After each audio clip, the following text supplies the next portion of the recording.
Chapter 11.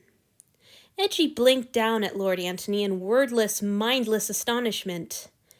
As far as he knew, the god had never answered the door when he was there. Eiji had always rushed over at the sound of a knock, day or night. What was wrong with the new boy? What was wrong with him? He dropped to his knees, set the tray aside, and folded into his bow. My lord.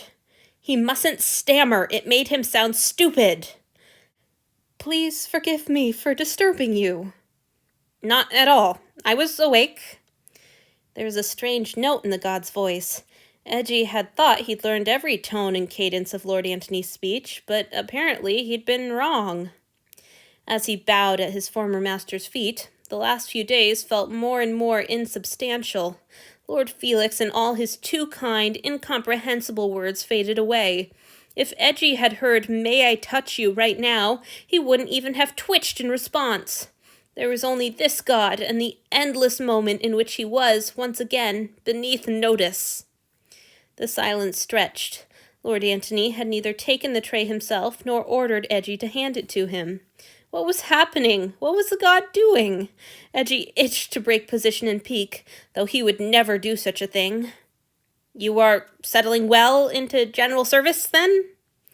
It took Eiji an embarrassing amount of time to realize that the question was meant for him. Not at all. I was awake. You are settling well into general service, then?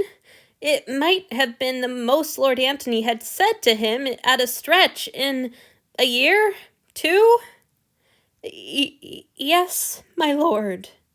He was stammering again, but given the whirlpool of nerves and confusion that had replaced his brain, he couldn't help it. He should leave it there. Anything further would be more information than the god had strictly asked for, but he couldn't stop his mouth from opening again. Lord Felix has been kind enough to take me into his protection.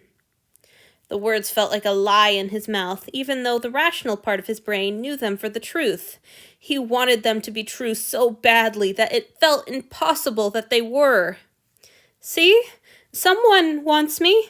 Someone important. What was wrong with him?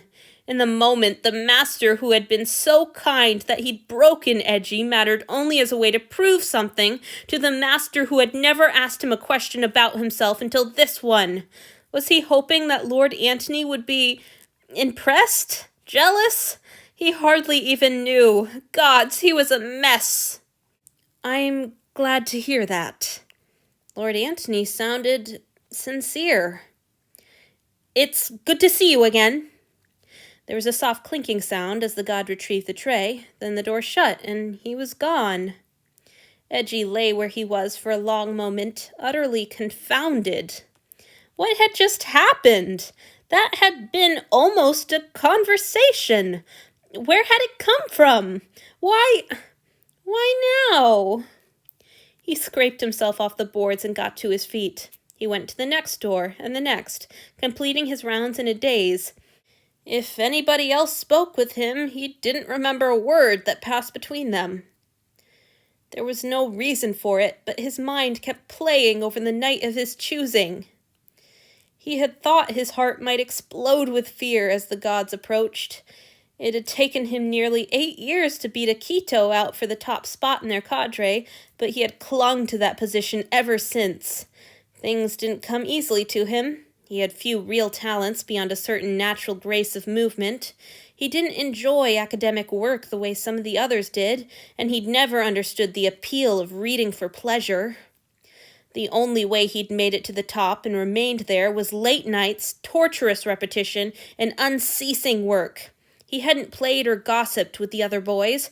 There had been too much work to do.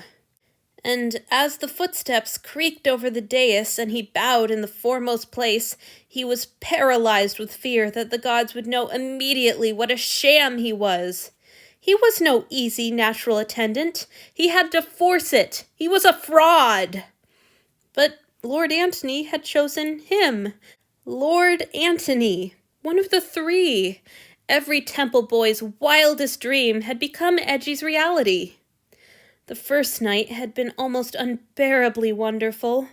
Lord Antony had looked him over with a hungry, possessive gaze that had made him shiver deliciously, and when his master had fed from him, he had felt himself a true offering for the first time. Surrender and submission came easily after all, once he was under the hands of a god. But over the next few days, Lord Antony's glances and words had died away. After a month, they had settled into what Eiji had not yet realized was to be the pattern for the next 6 years. Where had he gone wrong? Had he somehow rectified that mistake now, once it was already too late? Where had that little conversation with Lord Antony come from? He couldn't stop puzzling over it, again and again and again. He was late getting back to the kitchen, but that was hardly surprising given the sudden doubling of his delivery route. Zenji greeted him with surprise. "You were fast," the older man noted. "Good work. Rokuro, give the man his breakfast." Rokuro had saved out an enormous pile of hotcakes, drenched in much more molasses than the other offerings had been afforded. He presented it to Eiji with a concerned look and a squeeze of the shoulder. Eiji knew he should be touched by this solicitousness, but he just felt tired. Rokuro didn't press him any further about his big talk with Lord Felix as he ate, but then Norio sidled up, eyes fixed on Eiji, and he knew that he wasn't going to be able to avoid conversation. "Hello, Eiji," he said, in the worst approximation of casualness that Eiji had ever heard. Eiji barely restrained the urge to roll his eyes. "Yes, what do you want?" "You wound me." Norio flopped down beside him. "Hey, Rokuro, where's mine?" "You live in a kitchen," the bigger man grumbled. "Why are you relying on me to feed you?" But he was already retrieving another prepared plate and handing it over. "Why did you wait so long?" Rokuro grumbled. "It's halfway to lunch." "I was busy cleaning Zenji's office." Norio speared an enormous forkful of hotcake. "What? Why?" Judging by Rokuro's tone, that wasn't one of Norio's usual duties. Eiji looked down onto his plate and smeared the molasses around with a bite of hotcake.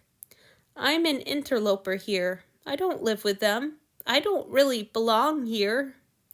He didn't belong with Lord Antony anymore, and he was feeling some doubt as to whether he could ever belong with Lord Felix. A single glimpse of his old master was all it took to get him to treat his new master like a flashy new accessory. He flushed at the memory. What a fool he'd made of himself. "I was being punished," Norio said carelessly. "Not much of a punishment, but that was because Lord Felix begged Zenji to go easy on me." Lord Felix was going to change his mind about Eiji.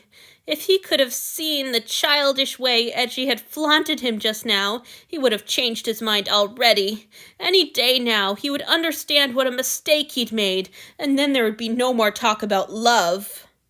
There was a strange relief in the idea. Was that what Eiji wanted? After all these years of craving attention, why did the idea of being pushed away again feel so comforting? "Gods, Norio, what were you being punished for?" Eiji was broken. That was the only explanation. He was bad and broken, and he should never have been allowed to be an offering at all, let alone the temple's choice. Everyone saw through his charade eventually. It was just taking Lord Felix a little longer than usual, but soon... Eavesdropping! Norio popped another bite of hotcake into his mouth, chewed, and then, disgustingly, spoke around it. "So, Eiji, do you want to hear what Zenji and Lord Felix said about you?"